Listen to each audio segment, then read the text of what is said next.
Hello दोस्तों, मैं सुमन स्वागत करती हूँ आप सभी का एक बार फिर से।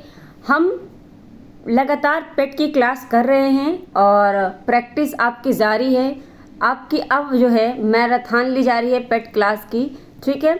तो आपकी जो है सब्जेक्ट जो है जितनी भी हैं आपकी, उसकी मैराथन मैं ले रही हूँ और मैराथन में आपकी कॉन्सेप्ट के साथ आपके क्वेश्चन भी हो रहे हैं। तो क्वेश्चन के साथ आपके जो है एक्सप्लेनेशन होती है उसकी, वो भी आपकी करवाई जा रही है। ये सारी क्वेश्चन मैं प्रीवियस ईयर के जितने भी हैं वो मैं सारा उठा रही हूँ, जितने भी यूपी ट्रिपल एससी ने करवाए हैं। तो आपका हमने कल किया था अर्थव्यवस्था, जो भारत की अर्थव्यवस्था दिया हुआ है आपका तो सिलेबस में, हमने उस पर बात की थी। अब हम आज आखिरी क्लास करेंगे अर्थव्यवस्था, ठीक है। भारत की अर्थव्यवस्था पर आखिरी क्लास करेंगे। पार्ट टू पार्ट तक हम करेंगे। पहला पार्ट हमने कर लिया है। जिन्होंने भी अभी तक पिछली क्लास नहीं देखी है तो वो जाके अपनी क्लास जाके प्लेलिस्ट में देख सकता है। प्लेलिस्ट बनी हुई है, तो मैराथन की प्लेलिस्ट और उसके पहले जितनी भी क्लासेस हुई हैं उसकी भी प्लेलिस्ट बनी हुई हैं, ठीक है। आप जाकर उसे देख सकते हैं। आई होप ये बात आपको समझ में आई होगी। अब आप शुरुआत करेंगे आज की क्लास की, और आज की क्लास भारत की अर्थव्यवस्था की आखिरी क्लास होने वाली। उसके बाद हम लेंगे अपना पॉलिटी, ठीक है। तो चलिए शुरुआत करते हैं। अभी तक जिन्होंने भी चैनल को सब्सक्राइब नहीं किया है, चैनल को सब्सक्राइब कर ले, बेल आइकन दबा ले ताकि नोटिफिकेशन उसे मिलती रहे, और अपने साथियों को भी शेयर कर दीजिएगा, ठीक है। चलिए शुरुआत करते हैं हम। आज का टॉपिक है हमारा अर्थव्यवस्था विविध, ठीक है। तो इसमें हमारा पहला क्वेश्चन है आपका 2019-20 के केंद्रीय बजट में 2019-20 के केंद्रीय बजट में महात्मा गांधी राष्ट्रीय ग्रामीण नियोजन गारंटी कार्यक्रम के लिए कितनी धनराशि आवंटित की गई है। तो ये है 60,000 करोड़ क्या किया गया है, राशि को आवंटित किया गया है। तो ये 2019-20 के जो सेंट्रल बजट होता है, केंद्रीय बजट होता है, उस पे ये किया गया। तो ये महात्मा गांधी राष्ट्रीय ग्रामीण योजना नियोजन गारंटी क्या है, इसे ही आप मनरेगा के नाम से जानते हैं, ठीक है। तो यहाँ पे बात हुआ है कि बजट अनुमान 2023-24 में मनरेगा के लिए 60,000 करोड़ रुपए आवंटित किया गया है, जबकि संशोधित अनुमान कितना हुआ है 2022-23 का, तो ये 89,400 करोड़ रुपए अनुमानित किया गया है, ठीक है। अगला क्वेश्चन है आपका, निम्नलिखित में से कौन सा कार्यक्रम भारत सरकार द्वारा ग्रामीण विकास के लिए शुरू किया गया। तो ग्रामीण विकास के लिए शुरू करने वाली सारी हैं, जिससे राष्ट्रीय ग्रामीण आजीविका मिशन भी है, महात्मा गांधी राष्ट्रीय ग्रामीण रोजगार गारंटी अधिनियम मनरेगा भी है, और प्रधानमंत्री ग्रामीण आवास योजना। ये सभी क्या है, भारत जो है सरकार द्वारा ग्रामीण विकास के लिए शुरू की गई हैं, ठीक है। ये सारी चीज़ें हैं। अगला है आपका प्रधानमंत्री महिला सशक्तिकरण PMMSY, इसी को शॉर्ट में बोला गया है PM महिला सशक्तिकरण योजना के अंतर्गत महिला शक्ति केंद्र को निम्नलिखित में से किस अवधि के दौरान कार्यान्वयन के लिए अनुमोदित किया गया है। तो ये किया गया है 2017 और 18 2017-18 के लिए ये क्या किया गया, अनुमोदित किया गया, ठीक है। यहाँ पे उसके अलावा और भी सारी जो है योजनाएं हैं, जैसे कि आपका पहला बेटी बचाओ बेटी पढ़ाओ कार्यक्रम, इंदिरा गांधी मातृत्व सहयोग योजना, कस्तूरबा गांधी बालिका विद्यालय योजना और प्रधानमंत्री उज्ज्वला योजना। ये सभी क्या हैं, तो ये सभी महिला सशक्तिकरण की योजनाएं हैं जो महिलाओं को सशक्त बनाने के लिए चलाई गई हैं, ठीक है। तो ये क्या है, अवधि क्या है इसकी, 2017 से 2018, ठीक है। अगला है आपका एकीकृत कम लागत स्वच्छता ILCS को योजना के लिए सरकार द्वारा कितने प्रतिशत सब्सिडी प्रदान की जाती है। तो ये की जाती है 75% सब्सिडी दी जाती है। 75% सरकार के द्वारा सब्सिडी दी जाती है, जिसमें राज्य सरकार को 15% सब्सिडी देनी पड़ती है और जो है जनता जो लाभार्थी होता है उसे सिर्फ और सिर्फ 10% देने होते हैं। ठीक है, तो ये हो गया ILCS के जो है सब्सिडी। अगला है, इनमें से किस प्रकार की अर्थव्यवस्था में संसाधनों पर निजी अधिकार होते हैं और आर्थिक गतिविधियों का मुख्य उद्देश्य लाभ अर्जित करना होता है। तो ये पूंजीवादी में होता है कि ज़्यादा से ज़्यादा लोग क्या करते हैं, अपना फ़ायदा देखते हैं। तो निजी इसे ही प्राइवेट कहते हैं, प्राइवेट जो है कंपनियां होती हैं जो उनके लिए होता है। तो इनमें क्या है, इनमें देखा जाता है लाभ। ठीक है, अगला है आपका, और इसमें जो है सरकार का कोई हस्तक्षेप नहीं होता है। अगला है आपका, फेमा का पूरा नाम क्या है? तो फेमा का पूरा नाम है foreign exchange management act. Foreign exchange management act FEMA का पूरा नाम है। ओके, अगला क्वेश्चन है आपका, वर्तमान भारत सरकार ने आम लोगों के बीच बचत को प्रोत्साहित करने के लिए किस योजना को पुनः शुरू किया है? तो ये है आपका किसान विकास पत्र। ये आम लोगों के बीच में बचत को प्रोत्साहित करने के लिए चलाया गया। ठीक है, सितंबर 2014 से जो किसान विकास पत्र योजना को प्रारंभ किया गया था। कब? सितंबर 2014 से। किसान विकास पत्र एक निश्चित दर वाली बचत योजना है जिसमें निवेश को तय समयावधि के बाद दुगुना किया जाता है। ठीक है, तो ये था किसान विकास पत्र। अगला है 2015 में प्रधानमंत्री द्वारा गैर कारपोरेट गैर कृषि लघु या सूक्ष्म उद्यमों को 10 लाख तक ऋण प्रदान करने के लिए इनमें से कौन सी योजना चलाई गई? तो ये चलाई गई प्रधानमंत्री मुद्रा योजना, जो कि जो छोटे छोटे उद्योग हैं उनको 10 लाख की ऋण देने के लिए चलाई गई थी। ठीक है, अगला है आपका, अच्छा तो ये 10 लाख 3 श्रेणियों में दिए जाते हैं। इसकी 3 श्रेणियां होती हैं, शिशु, किशोर और तरुण। ये 3 श्रेणियां होती हैं।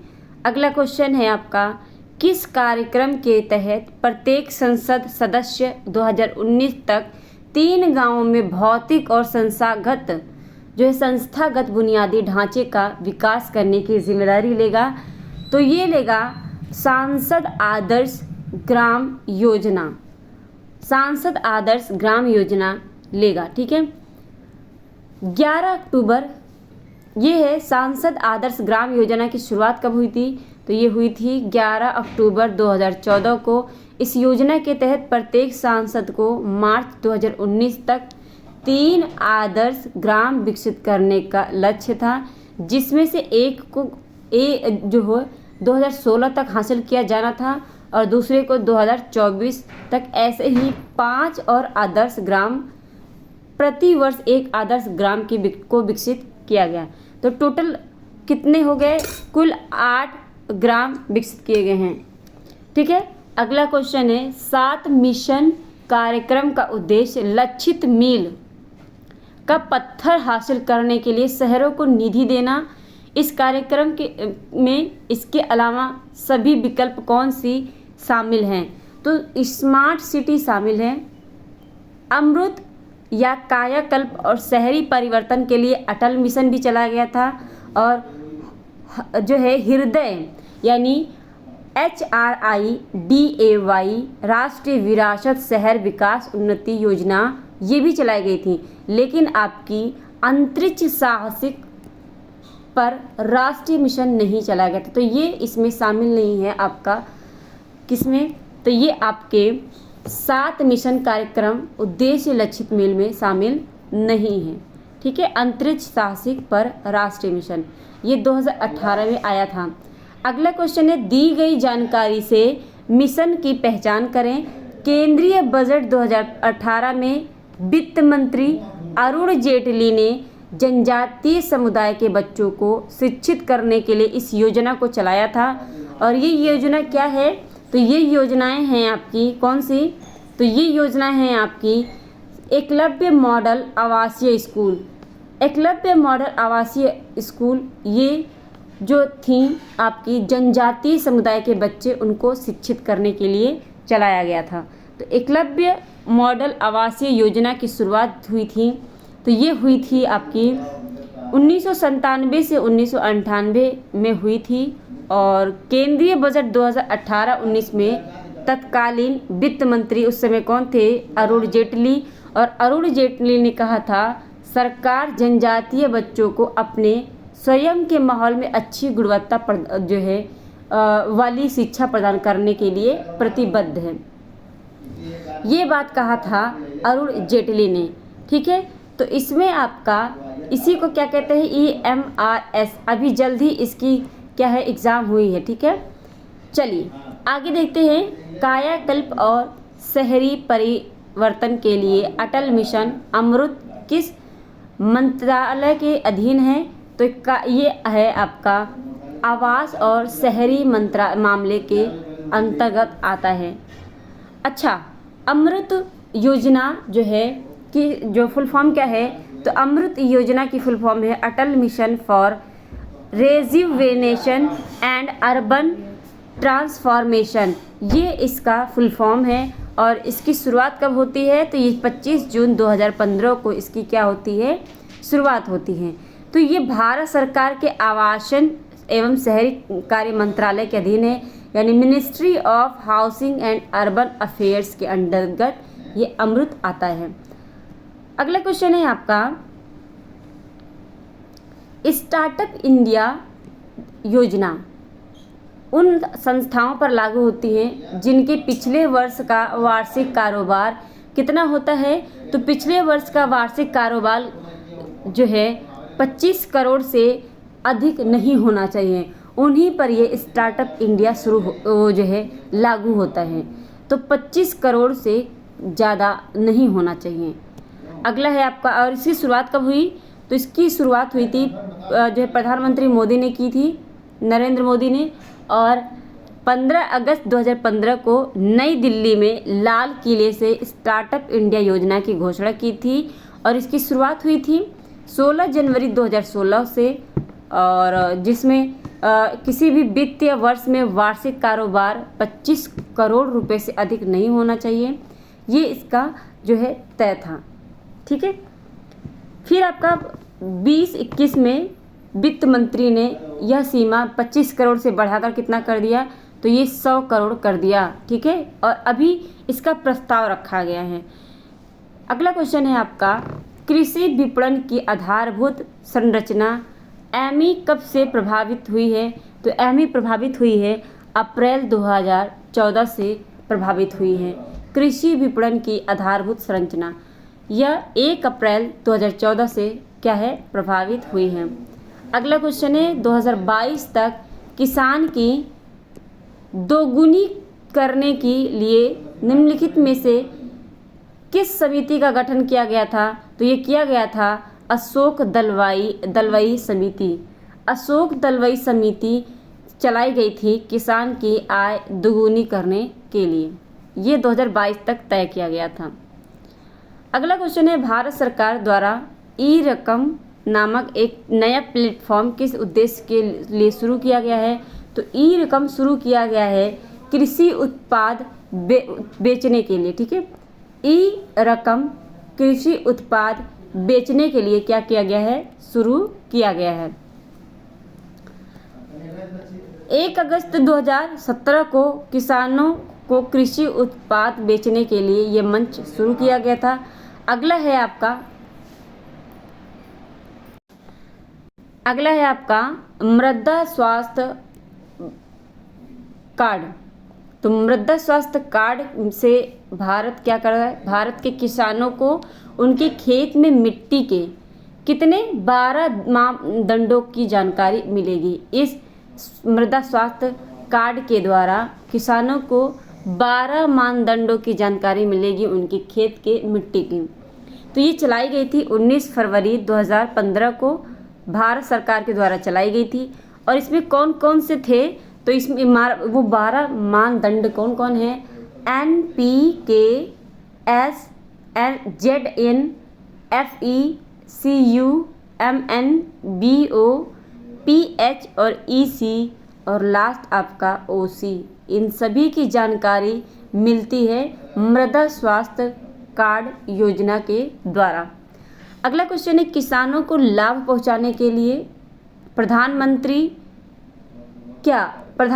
फसल योजना की जो है फसल बीमा योजना की शुरुआत की गई थी। ये किसानों को लाभ पहुंचाने के लिए चलाई गई थी प्रधानमंत्री फसल बीमा योजना। और 18 फरवरी 2016 को प्रधानमंत्री द्वारा प्रधानमंत्री फसल बीमा योजना की शुरुआत की गई थी।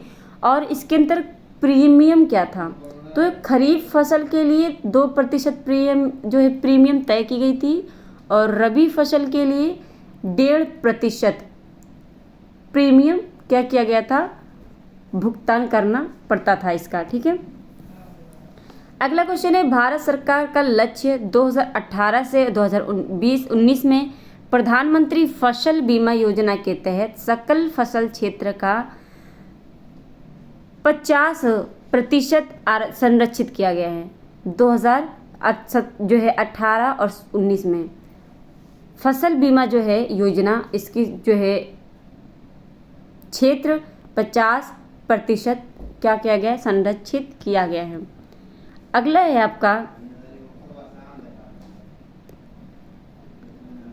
प्रधानमंत्री कृषि सिंचाई योजना में भारत सरकार द्वारा कितनी राशि निवेश किया गया, तो कृषि सिंचाई में प्रधानमंत्री कृषि सिंचाई में भारत सरकार के द्वारा कुल आपकी 50,000 करोड़ रुपए की क्या है, निवेश किया गया, यानी 50 करोड़ रुपए उसमें दिए गए, 50,000 करोड़।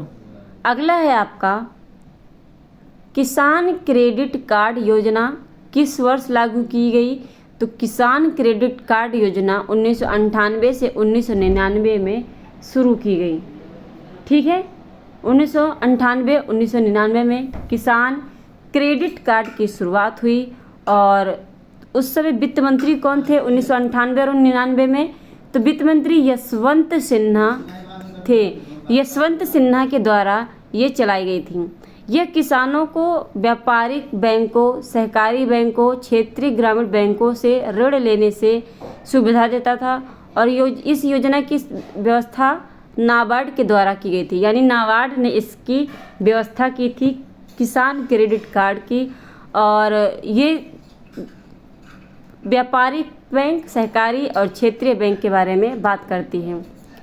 सामान्यतः किसान क्रेडिट बैंक निम्न में से किसके द्वारा निर्गत नहीं है, तो ये है आपका किसके द्वारा, नाबार्ड के द्वारा, क्योंकि नाबार्ड तो इसकी व्यवस्था किया था। ठीक है, यानी इसकी व्यवस्था किया था नाबार्ड, तो इसके अंतर्गत जो है निर्गत नहीं करता है ये। अगला है आपका कृषि और किसान कल्याण मंत्रालय और 2 सहकारी कार्यक्रम UNDP, यहाँ पे क्या हो जाएगा UNDP, तो कृषि और किसान कल्याण मंत्रालय और UNDP ने 2 सरकारी कार्यक्रमों PMFBY और किसान क्रेडिट कार्ड योजना को तकनीकी सहायता प्रदान करने के लिए क्या किया गया था, एक समझौता किया था। किसान कल्याण मंत्रालय और UNDP ने मिलकर ये किया था। ठीक है। अगला क्वेश्चन है आपका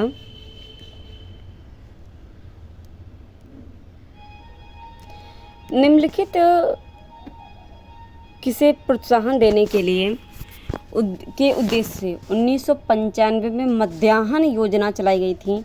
तो मध्याह्न योजना क्या होता है, तो ये मिड डे मील जो स्कूल में भोजन दिया जाता है बच्चों को। ठीक है, तो ये प्राथमिक शिक्षा का सार्वभौमिकरण जो है इन्हें प्रोत्साहित करने के लिए ही क्या चला गया था आपका, तो ये चलाया गया था आपका मध्याह्न योजना। इसे आप आज के समय में क्या कह सकते हैं, मिड डे मील। ठीक है, तो इसकी शुरुआत 15 अगस्त 1995 को हुई थी। पोषण संबंधी सहायता का प्रारंभ किया गया था और इसमें क्या हुआ था आपका, अक्टूबर 2007 में इसका नाम बदलकर स्कूलों में मध्याह्न भोजन का राष्ट्रीय कार्यक्रम कर दिया गया था और मध्याह्न भोजन योजना के नाम से जाना जाता है। ठीक है, अब इसे 2021 में इसका नाम बदलकर रखा गया पीएम पोषण, प्रधानमंत्री पोषण शक्ति निर्माण। ये अब इसका नाम हो गया है। ठीक है, तो ये कक्षा 1 से लेकर कक्षा 8 तक के पढ़ रहे बच्चों के लिए होता है। अगला क्वेश्चन है आपका, मध्याह्न भोजन कार्यक्रम मिड डे मील प्रोग्राम के अंतर्गत मध्याह्न भोजन के पकाने और परोसने व उपभोग करने में स्वच्छता का ध्यान रखने के लिए जांच पड़ताल कितनी अवधि जो है आवृत्ति पर करनी चाहिए? तो ये दैनिक होनी चाहिए, डेली होनी चाहिए सब चीज़ों की जांच। अगला क्वेश्चन है आपका, मौजूदा समय में महिलाओं और बच्चों के कल्याण के लिए लागू किए गए कार्यक्रमों को व्यवस्थित करने हेतु जननी सुरक्षा का योजना का शुभारंभ किसके जन्म पर होता है? तो ये होता है कस्तूरबा गांधी के जन्म पर जननी सुरक्षा की शुरुआत की गई थी। महिलाओं और बच्चों के कल्याण के लिए ये शुरू किया गया था। ठीक है, तो 11 अप्रैल को कस्तूरबा गांधी के जन्म दिवस के उपलक्ष्य में जननी सुरक्षा योजना शुरू की गई थी और ये क्या है, सुरक्षित मातृत्व दिवस के तहत ही 12 अप्रैल 2005 को प्रारंभ किया गया था। तो इसमें आपका है उद्देश्य क्या है, जो गरीब गर्भवती महिलाएं होती हैं उनको महिलाओं में संस्थागत प्रसव को प्रोत्साहित करने के लिए चलाया गया। अगला क्वेश्चन है आपका, नई प्रस्तावित मूल्य स्थिरीकरण कोष योजना निम्न में से किसके लिए लागू होता है? तो ये आलू और प्याज के लिए लागू होता है। आलू प्याज के लिए क्या होता है, ये लागू होता है नई प्रस्तावित मूल्य स्थिरीकरण कोष योजना। अगला क्वेश्चन है आपका, उस योजना का नाम क्या है जिसके तहत भारत की पहली गैर सरकारी ट्रेन सेवा को हरी झंडी दिखाकर रवाना किया गया था? तो ये है आपका भारत गौरव योजना, जिसको हरी झंडी दिखाकर जो है रवाना किया गया था। तो ये क्या है, गैर सरकारी ट्रेन सेवा है। अगला क्वेश्चन है आपका, और ये चलाई कहाँ गई थी? तो ये कोयम्बटूर उत्तर से रवाना किया गया था। अगला क्वेश्चन है आपका, आयुष्मान भारत योजना के तहत भारत के पहले स्वास्थ्य देखभाल और कल्याण केंद्र का उद्घाटन किस स्थान पर हुआ था? तो ये बीजापुर में हुआ था पहला स्वास्थ्य देखभाल और कल्याण केंद्र। ठीक है, तो ये आयुष्मान भारत योजना के तहत हुआ था। अगला क्वेश्चन हम देखते हैं, तो अच्छा ये है कहाँ बीजापुर? तो ये बीजापुर छत्तीसगढ़ के ज़िले में जांगला नामक गाँव जो है स्थान है, वहाँ पर ये हुआ था आयुष्मान भारत योजना प्रारंभ। ठीक है, नेक्स्ट क्वेश्चन है आपका, कर्मचारी राज्य बीमा अधिनियम 1948 द्वारा प्रदान किए जाने वाले लाभों में निम्नलिखित में से कौन एक प्रावधान नहीं है? तो ये इनमें से आपका पुनर्वास प्रावधान नहीं है, बल्कि विकलांगता लाभ, अंतिम संस्कार लाभ, मातृत्व लाभ ये सभी हैं, लेकिन आपका पुनर्वास लाभ नहीं आता है आपके कर्मचारी राज्य बीमा अधिनियम 1948 में। अगला क्वेश्चन है आपका, अच्छा ये 3 देखने के बाद आप देख सकते हैं इसमें 6 सामाजिक सुरक्षा जो है लाभ दिया गया है। तो इसमें आश्रित भी है, आश्रित लाभ, और आपका अन्य लाभ में के अंतर्गत आपका आता है अंतिम संस्कार और प्रसूति ब्याह। ठीक है, अगला क्वेश्चन है आपका, निम्नलिखित में से किस योजना का उद्देश्य भारत में ग्रामीण गरीब लोगों को आवास प्रदान करना था?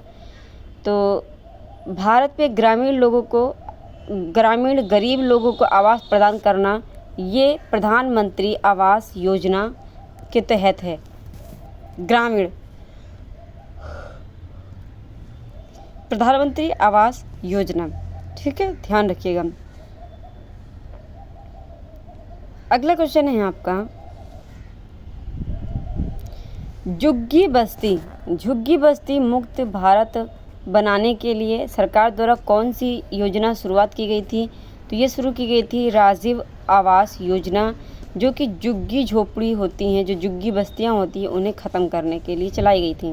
तो झुग्गी बस्ती मुक्त करने के लिए राजीव आवास योजना की शुरुआत की गई थी।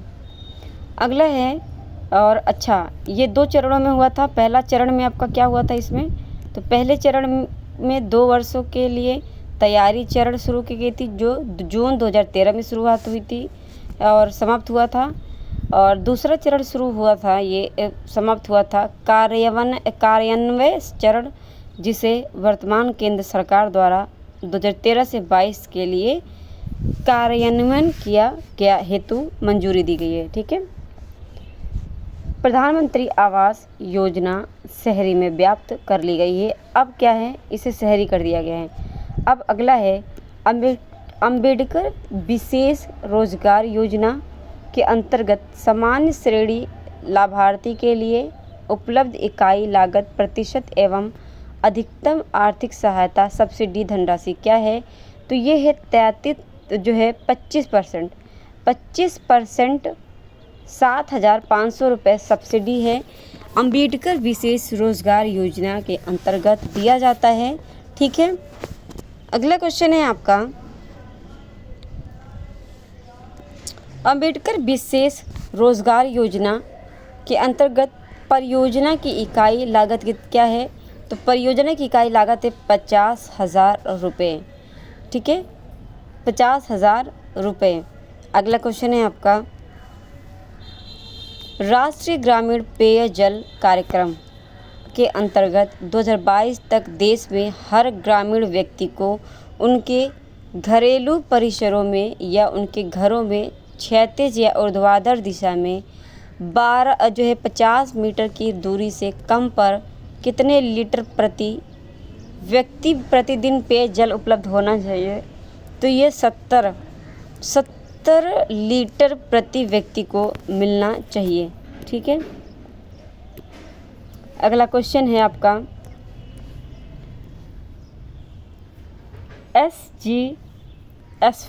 SGSY का पूरा नाम क्या है? SGSY तो ये है आपका पूरा नाम स्वर्ण जयंती ग्राम स्वरोजगार योजना। स्वर्ण जयंती ग्राम स्वराजगार योजना, ये आपका उसका फुल फॉर्म है किसका? SGSY का। अगला है आपका,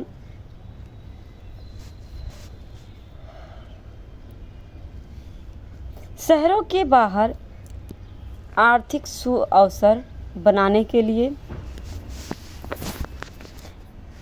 मॉडल शहरी आधारभूत संरचना और सेवाएं ग्रामीण केंद्रों में स्थापित करने का प्रस्ताव रखता है। तो ये कौन रखता है? तो ये पूरा रखता है। पूरा शहरों के बाहर आर्थिक सुअवसर बनाने के लिए पूरा मॉडल शहरी आधारभूत संरचना और सेवाएं ग्रामीण केंद्रों में स्थापित करने का प्रस्ताव रखता है। ठीक है, पूरा। नेक्स्ट क्वेश्चन है आपका,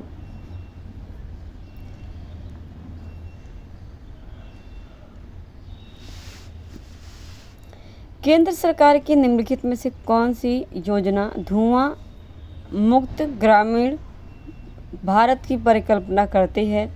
तो ये करती है प्रधानमंत्री उज्ज्वला योजना। प्रधानमंत्री उज्ज्वला योजना धुआं मुक्त ग्रामीण भारत की परिकल्पना करती है।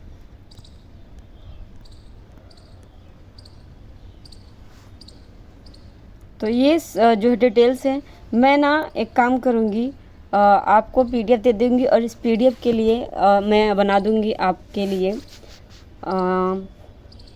टेलीग्राम पे चैनल। तो ये मैं टेलीग्राम पे शेयर कर दूँगी, आप ना वहाँ से देख लेना। ठीक है, तो सारे PDF आपको टेलीग्राम में मिल जाएंगे। मैं जो है जल्दी आज या कल तक मैं टेलीग्राम के चैनल बना दूँगी, उस पर आप जुड़ेंगे और उससे आप ये PDF प्राप्त कर सकते हैं। ठीक है, तो ये सारी PDF आपको मिल जाएगी, उसकी फ़िक्र नहीं करिएगा। अगला क्वेश्चन है आपको, कन्या विद्या धन योजना के तहत आर्थिक रूप से कमज़ोर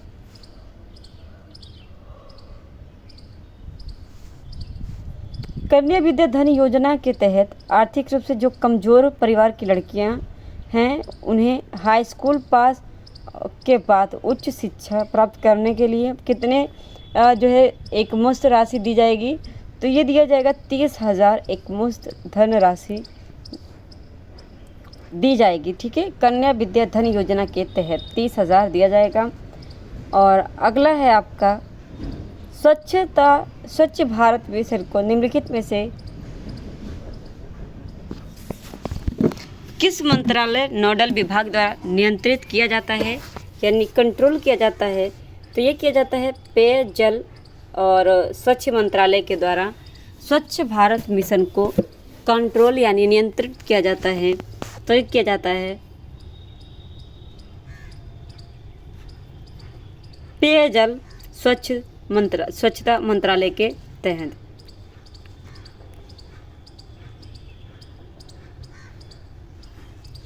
अगला क्वेश्चन है, इंदिरा आवास योजना जो एक केंद्र समर्थित योजना है, ठीक है, इसका सरकार के साथ लागत सहभाजन कितना है इनके साथ? तो ये 80 और 20 सॉरी इसमें 75 और 25 है और 90-10 है, ये इनका विभाजन है, लागत विभाजन। अगला क्वेश्चन है, MGNREGA, ठीक है, जिसे मनरेगा के अंतर्गत सामग्री संगठक के मामले में और राज्य सरकार द्वारा किए गए निधिकरण का अनुपात क्या होगा? तो ये होगा 75 और 25, इनका क्या होगा? लागत होगा, अनुपात होगा लागत का। अगला है, 7 सितंबर 2005 को भारत में महात्मा गांधी राष्ट्रीय ग्रामीण रोजगार गारंटी अधिनियम मनरेगा लागू किया गया, जिसके अनुसार प्रति वर्ष किसी भी ग्रामीण परिवार को न्यूनतम मजदूरी देकर रोजगार उपलब्ध करवाया जाता है। तो ये 100 दिन का रोजगार दिया जाता था, अब इसको बढ़ा दिया गया है। अगला क्वेश्चन है आपका, कौन सी राज्य सरकार ने मुख्यमंत्री दलित सशक्तिकरण योजना लागू की है? तो ये किया है तेलंगाना राज्य ने। मुख्यमंत्री दलित सशक्तिकरण तेलंगाना राज्य ने शुरू किया है। ठीक है, अगला क्वेश्चन है आपका, निम्नलिखित में से किस भारतीय राज्य ने नारी को नमन नामक से एक नई योजना शुरुआत की है? नारी को नमन, तो ये शुरू किया है हिमाचल प्रदेश ने, नारी को नमन। ये 30 जून 2022 को हिमाचल प्रदेश में शुरू किया गया था। ठीक है, अगला है आपका, उत्तर प्रदेश के किस जिले में बालिकाओं को उनके जीवन के लिए विभिन्न चरणों में सशर्त रोकड़ हस्तांतरण प्रदान करने के लिए मुख्यमंत्री कन्या सुमंगला योजना की शुरुआत की गई? तो ये शुरुआत की लखनऊ में। ठीक है, लखनऊ में शुरुआत की गई थी मुख्यमंत्री कन्या सुमंगला योजना। अगला क्वेश्चन है आपका, बोल्ड क्या है? बोल्ड का फुल फॉर्म होता है bamboo oasis on lands in drought. ठीक है, तो ये बोल्ड परियोजना कहाँ पर चलाई गई? तो ये चलाई गई राजस्थान में। ठीक है, राजस्थान में चलाई गई। ये कब चलाई गई? तो ये 4 जुलाई 2021 को चलाई गई थी। अगला क्वेश्चन है आपका, निम्नलिखित में से कौन पूरा योजना से संबंधित है? पूरा योजना से, तो ये ग्रामीण क्षेत्रों में शहरी सुविधाएं प्रदान कराना पूरा योजना का उद्देश्य होता है। अगला क्वेश्चन है आपका, अच्छा, ये सबसे पहले इसकी परिकल्पना किसने की थी? तो पूर्व राष्ट्रपति APJ अब्दुल कलाम। ठीक है, जनवरी 2003 में इसकी पहल की थी, पहले उन्होंने परिकल्पना की थी यानी विचार किया था इस पर। अगला क्वेश्चन है आपका 49, निम्नलिखित में से कौन सी राज्य सरकार single entry multiple single entry multiple exit के विचार पर एक एजुकेशन टाउनशिप बनाने की योजना बना रही है। तो ये बना रही है Uttar Pradesh single entry multiple exit. अगला क्वेश्चन है, गरीबी को मापने के लिए उपयोग की जाने वाली सामान्य विधि जो आय या उपभोग के स्तर पर आधारित होती है क्या कहलाती है? तो ये गरीबी रेखा कहलाती हैं। ठीक है, तो ये आपकी क्या कहलाती हैं? गरीबी रेखा। अगला क्वेश्चन है आपका,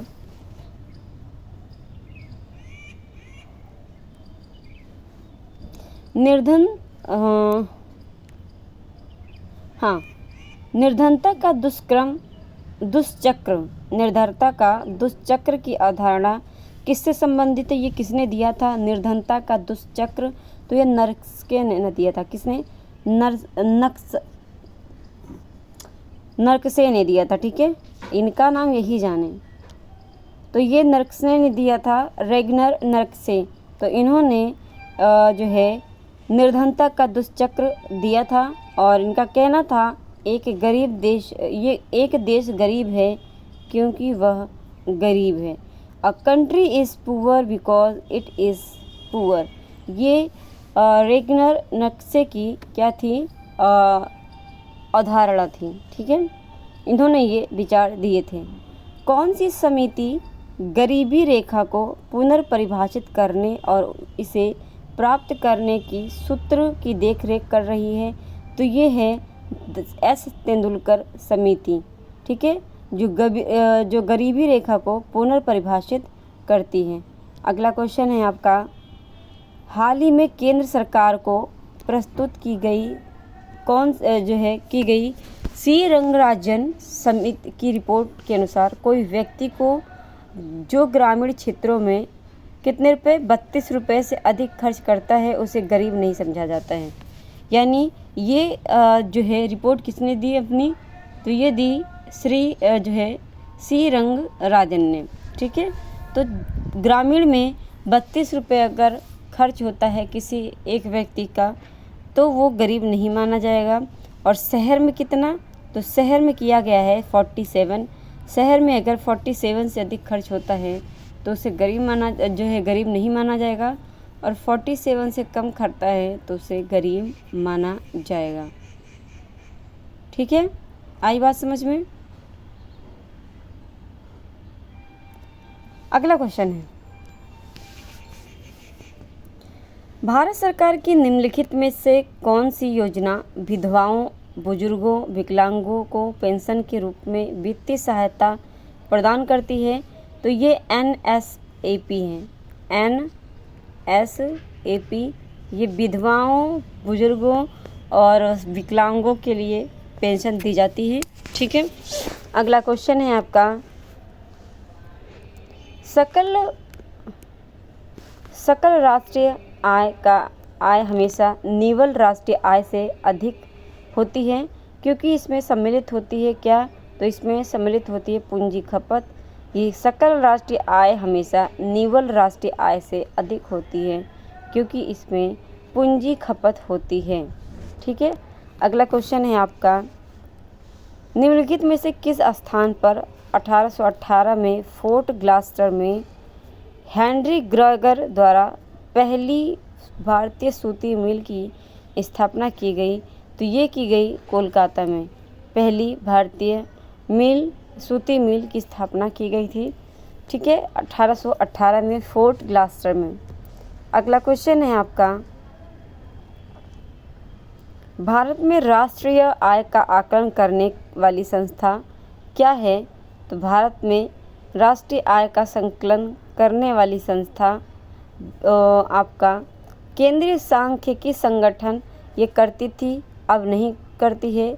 लेकिन अगर नहीं आता है ऑप्शन में आपका NSO तो आप इसे ही लगाएंगे। अगर ये आता है और NSO भी आता है तो आप NSO ही लगाएंगे और ये नहीं लगाएंगे। ठीक है, आया बात समझ में? तो कंफ्यूज नहीं होना है। अगला क्वेश्चन है आपका, भारत की राष्ट्रीय आय का आकलन करने वाली संस्था, बताया ना NSO होता है राष्ट्रीय सांख्यिकी संगठन, लेकिन यहाँ पे दिया है ऑप्शन में केंद्रीय सांख्यिकी संगठन, जो पहले करती थी अब नहीं करती है, लेकिन ऑप्शन में है तो हम इसे ही मानेंगे। ठीक है, चलिए अगला क्वेश्चन है आपका। सरकार ने पेंशन निधि नियामक और विकास प्राधिकरण पैरडा के लोकपाल के लिए अधिकतम आयु क्या रखी है? तो ये 65 से 70 जो है साल, इसका क्या रखा है? ये रखा है पेंशन निधि और विकास प्राधिकरण। अगला क्वेश्चन है आपका, अच्छा प्रेडा का फुल फॉर्म देख लीजिए। तो ये है आपका pension fund regulatory and development authority. ठीक है,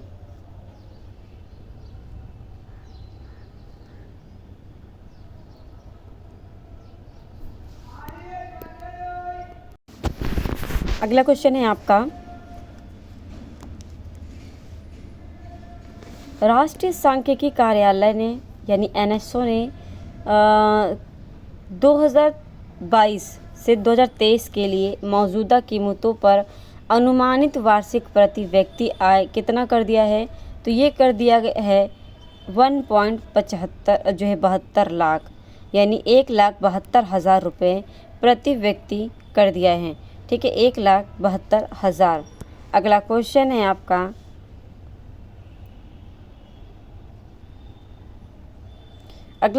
आपका, बेहतर संतुलित विकास के लिए किस कोष जो है प्रवाह को लक्षित किया गया है, और जिससे कुछ राज्यों में विशेष श्रेणी वाले राज्य का दर्जा दिया गया है।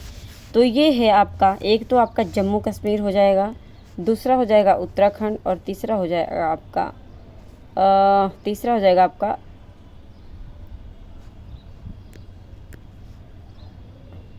एक मिनट, क्या पूछा है इसमें?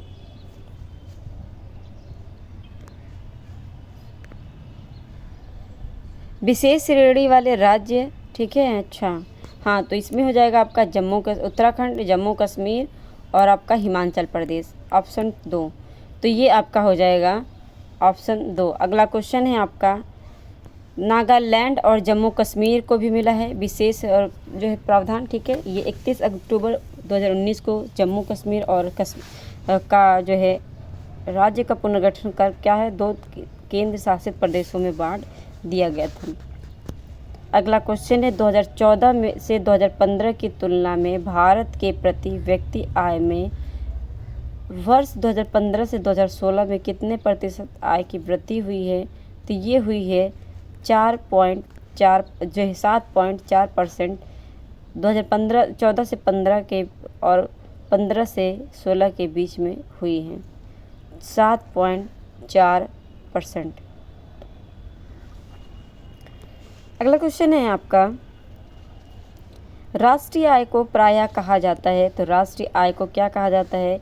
NNP घात FC कहा जाता है। ये राष्ट्रीय आय को कहा जाता है। अगला क्वेश्चन है आपका, सेवा जो है सेक्टर को यानी सेवा क्षेत्र को का दूसरा नाम क्या है? तो ये सेवा सेक्टर को तृतीय श्रेणी सेक्टर भी कहा जाता है। ठीक है, अगला क्वेश्चन है, भारत के सकल घरेलू उत्पाद 2019 में कृषि और समृद्ध क्षेत्र द्वारा कुल कितने प्रतिशत भाग योगदान प्राप्त किया गया? तो ये किया गया 15.87% योगदान।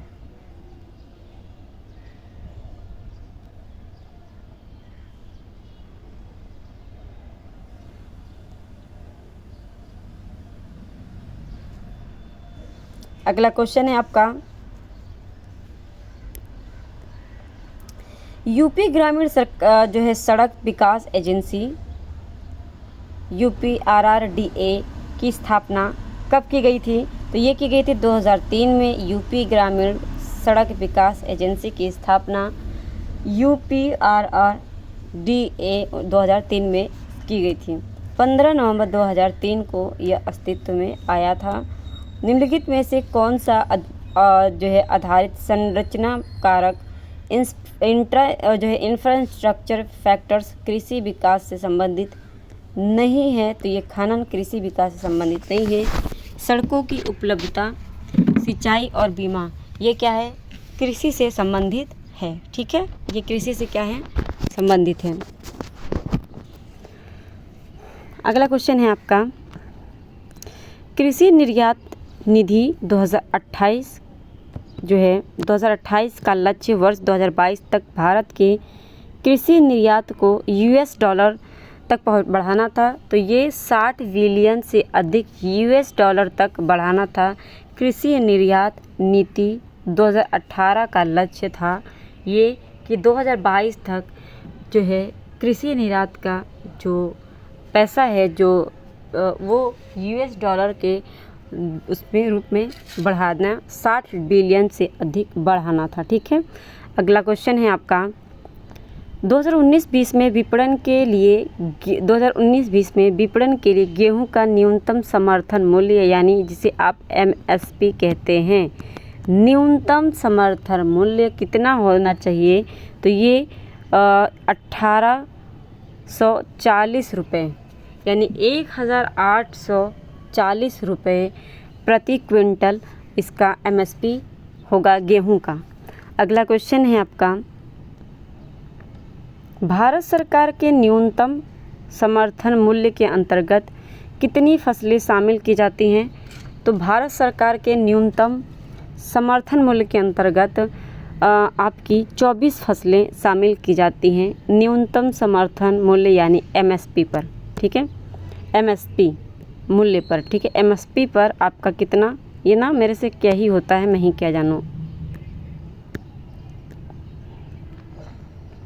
तो ये आपका होता है न्यूनतम समर्थन मूल्य के अंतर्गत 24 फसलें शामिल की गई हैं। अगला है आपका,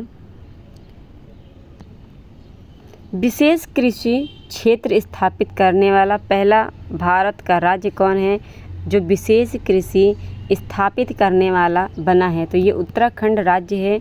ठीक है, उत्तराखंड राज्य विशेष कृषि जो क्षेत्र को क्या कहते हैं?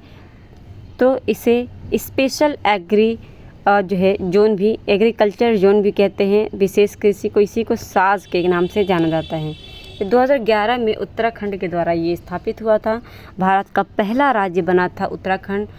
तमिलनाडु के मुख्यमंत्री ने फरवरी 2020 में घोषणा की कि कावेरी डेल्टा क्षेत्र को संरक्षित विशेष कृषि प्रोटेक्टेड स्पेशल एग्रीकल्चर जोन के रूप उसमें रखा जाएगा। तो PS साज तमिलनाडु ने चलाया, साज किसने चलाया? उत्तराखंड ने चलाया था। अगला क्वेश्चन है आपका, भारत की जनसंख्या का कितना प्रतिशत रोजगार के लिए कृषि क्षेत्र पर लोग निर्भर हैं? तो ये है आपका 45 से 55% भारत की जनसंख्या जो है आपकी कृषि पर जो है निर्भर है। ठीक है, अगला आपका है राष्ट्रीय कृषि बाजार NAM नाम बोल दे इसे। ठीक है, NAM नाम क्या है? तो ये क्या है आपका, ये कृषि उपज के लिए राष्ट्रीय ई-व्यापार है। एक राष्ट्रीय ई-व्यापार मंच है ये कृषि उपज के लिए। ठीक है, ये बात समझ में आ गई आपको। अगला क्वेश्चन है आपका, अच्छा तो ये आपकी ऑनलाइन व्यापार मंच होती है। ठीक है, इसमें सारी चीज़ें आपकी ऑनलाइन होती हैं। किसानों को जो है व्यापारियों और ख़रीदारों को वस्तुओं के ऑनलाइन व्यापार के लिए सुविधा प्रदान करना, और इसकी जो है स्थापना 14 अप्रैल 2016 को इसकी क्या की गई थी? तो इसकी स्थापना की गई थी 14 अप्रैल 2016 को। अगला क्वेश्चन है आपका, भारत के सकल घरेलू उत्पाद यानी GDP में कृषि का योगदान कितना लगभग है? तो इसमें आपका जो है दिया है आपका क्या, तो यहाँ पे मैं बात करूँ तो ये 19% लगभग योगदान उसका रहा। लेकिन यहाँ पे हम बता दें कि यहाँ पे इसमें ऑप्शन नहीं है। तो अगर माना जाएगा तो या तो आसपास के 15 मान लेंगे, लेकिन इसके जो है आपको सभी को, जो नहीं करेगा तो उसको भी ये इसके नंबर मिलेंगे, और जो करेगा उसको भी ये नंबर, इसके नंबर मिल जाएंगे। ठीक है, तो इसके नंबर मिल जाएंगे आपको, क्योंकि यहाँ पे होना चाहिए 19, और 19 बहुत ज़्यादा फ़र्क हो गया तो ये भी नहीं माना जाएगा। ठीक है, अगला है आपका, आप इन सभी को पीडीएफ में देख सकते हैं। मैं पीडीएफ आपकी प्रोवाइड कर दूंगी टेलीग्राम पे, और टेलीग्राम की जो है लिंक मैं यहाँ पे शेयर कर दूंगी, और टेलीग्राम का चैनल मैं 1-2 दिन में बना के सारी उस पर पीडीएफ शेयर कर दूंगी। ठीक है, चलिए, कितनी प्रतिशत भारतीय जनसंख्या की आजीविका प्राथमिक स्रोत कृषि पर निर्भर है? तो ये जो है आपकी 66%, मेरे हिसाब से तो 54% है। ठीक है, आपके हिसाब से क्या है आप कमेंट बॉक्स में ज़रूर बताइएगा। मेरे हिसाब से 54% है, जहाँ तक मुझे याद है। तो 54% आजीविका प्राथमिक स्रोत कृषि से मिलता है, यानी कृषि पर 50% जो है लोग निर्भर हैं। ठीक है, तो आप फ़िलहाल ये देख लें 66% है, और 66% है आपका इसमें आप आंसर में। ठीक है, आप देखिएगा, आप बताइएगा ज़रा।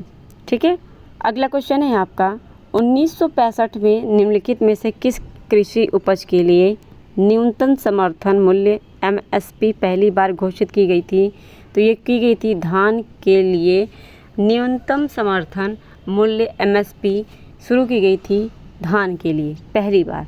तो पहली बार शुरू की गई थी 1965 में।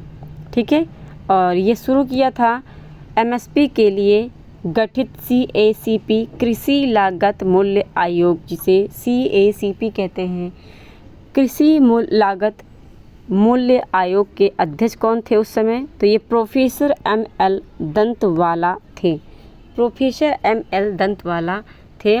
ओके, अगला क्वेश्चन है आपका, निम्नलिखित में से कौन सी दाल न्यूनतम समर्थन मूल्य MSP के अंतर्गत नहीं आती है? तो ये आपका सारा आता है, इसमें अरहर भी आता है, मंसूर भी आता है, मूंग भी आता है, उड़द भी आता है। तो इनमें सभी जो आते हैं, और इसमें आंसर नहीं का नहीं है। ठीक है, तो यह ध्यान रखेंगे। अगला क्वेश्चन है आपका,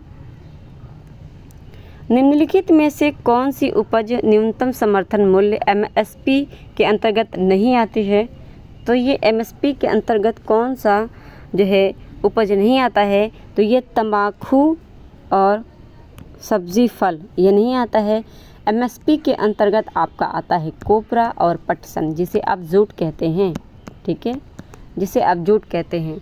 तो तंबाकू और सब्जी या फल जो है आपका न्यूनतम समर्थन मूल्य MSP में नहीं आते हैं। आता है तो क्या, कोपरा और पटसन। अगला क्वेश्चन है आपका, अगला क्वेश्चन है आपका, धान का न्यूनतम समर्थन मूल्य क्या है? तो धान का MSP क्या है? तो इसमें भी आपका आंसर नहीं दिया हुआ है, तो इसके भी आपके जो है सही ऑप्शन नहीं दिए थे। तो इसके जो नंबर सभी बच्चों को मिला था। तो ये आया था चकबंदी लेखपाल 2015 में। ठीक है, तो इसका जो सही आंसर क्या होगा आपका मैं बता दूं, तो ये हो जाएगा आपका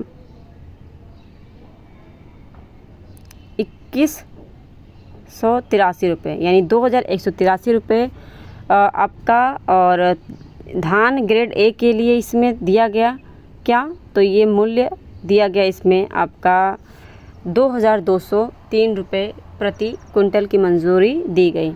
ठीक है, अगला क्वेश्चन है, कृषि विपणन की व्यवस्था में सुधार के लिए भारत सरकार द्वारा अपनाए गए 3 नीतिगत उपाय क्या थे? तो 3 नीतिगत उपाय MSP न्यूनतम समर्थन मूल्य, बफर स्टॉक रखरखाव, सार्वजनिक वितरण प्रणाली PDS। ये क्या किया गया था? तो ये अपनाया गया था, ये नीति 3 नीतियाँ क्या की गई थी, शुरू की गई थी। अगला क्वेश्चन है आपका, निम्नलिखित में से कौन सी आश्रित जो है मिश्रित खेती प्रमुख विशेषता है। मिश्रित खेती क्या होता है? तो मिश्रित खेती वो होता है जिसमें पशुपालन और फसल उत्पादन को एक साथ करना होता है, यानी पालन भी होता है और फसल उत्पादन भी होता है, उसे ही मिश्रित खेती के नाम से जानते हैं। अगला क्वेश्चन है आपका, इनमें से कौन सा भारत में कृषि विपणन के मुख्य दोषों में से एक नहीं है पूछा है। तो दोष नहीं है, इसमें अनुकूल मंडी नहीं है, बाकी सब में कमियां दिखा रहा है कृषि विपणन की। तो भंडारण सुविधा की कमी, परिवहन की कमी, मार्केट इंटेलिजेंस की कमी, ये सारी कमियां कृषि विपणन केंद्र में हैं। लेकिन अनुकूल मंडी, यानी अच्छी मंडी मिलेगी, उसके अनुकूल मिलेगी, तो कहाँ से दोष होगा? तो ये तो अच्छाई हो है ना, ये तो अच्छाई होगी ना, तो ये आपकी कहाँ से हो जाएगी? ठीक है, दोष ही होगा नहीं, तो इस अनुकूल मंडी आपकी दोष नहीं होगा। अगला क्वेश्चन है आपका, हॉलमार्क लोगो, ये लोगो वाला लोगो नहीं है, लोगो होता है, ये लोगो है, ठीक है, लोगो, ये है लोगो। तो हॉलमार्क लोगो का उपयोग किस पर किया जाता है? तो ये जेवर पे किया जाता है हॉलमार्क लोगो का प्रयोग, और इसके अलावा प्लेटिनम, स्वर्ण, जयरजत पे भी किया जाता है। यानी जितनी भी बहुमूल्यवान धातुएं होती हैं उन पर जो है हॉलमार्क की लोगों की जो क्या किया जाता है, प्रयोग किया जाता है। अगला क्वेश्चन है आपका, भारतीय अर्थव्यवस्था का मेरुदंड किस क्षेत्र को कहते हैं? तो भारतीय अर्थव्यवस्था का मेरुदंड हम कृषि क्षेत्र को कहते हैं। अगला क्वेश्चन है आपका, अच्छा कि जनसंख्या का लगभग 49% आर्थिक सर्वेक्षण 2017-18 भाग प्रत्यक्ष रूप से कृषि पर निर्भर है। ये डाटा 2017-18 का डाटा है, जिसमें 49% जो है कृषि पर डिपेंड है लोग, ठीक है। अगला क्वेश्चन है आपका, अगला क्वेश्चन है भाई, निम्नलिखित में से कौन सा भारतीय अर्थव्यवस्था का प्राथमिक क्षेत्र है? तो ये कृषि क्षेत्र है, भारतीय अर्थव्यवस्था का पहला क्षेत्र, जिसमें आपका कृषि कार्य, पशुपालन, मछली पालन, ये सब चीज़ें, खनन, उत्खनन, ये सारी चीज़ें आपकी आती हैं प्राथमिक में, ठीक है। द्वितीयक श्रेणी में वही आते हैं कि आप इन्हीं प्राथमिक श्रेणी से आप जो है कच्चा माल लेते हैं और जो है कंपनियों में ले जाते हैं और बनाते हैं, सब चीज़ें निर्माण करते हैं। और तृतीय श्रेणी आपका वो होता है जिसको आप देख नहीं सकते, सिर्फ सेवाएं लेते हैं।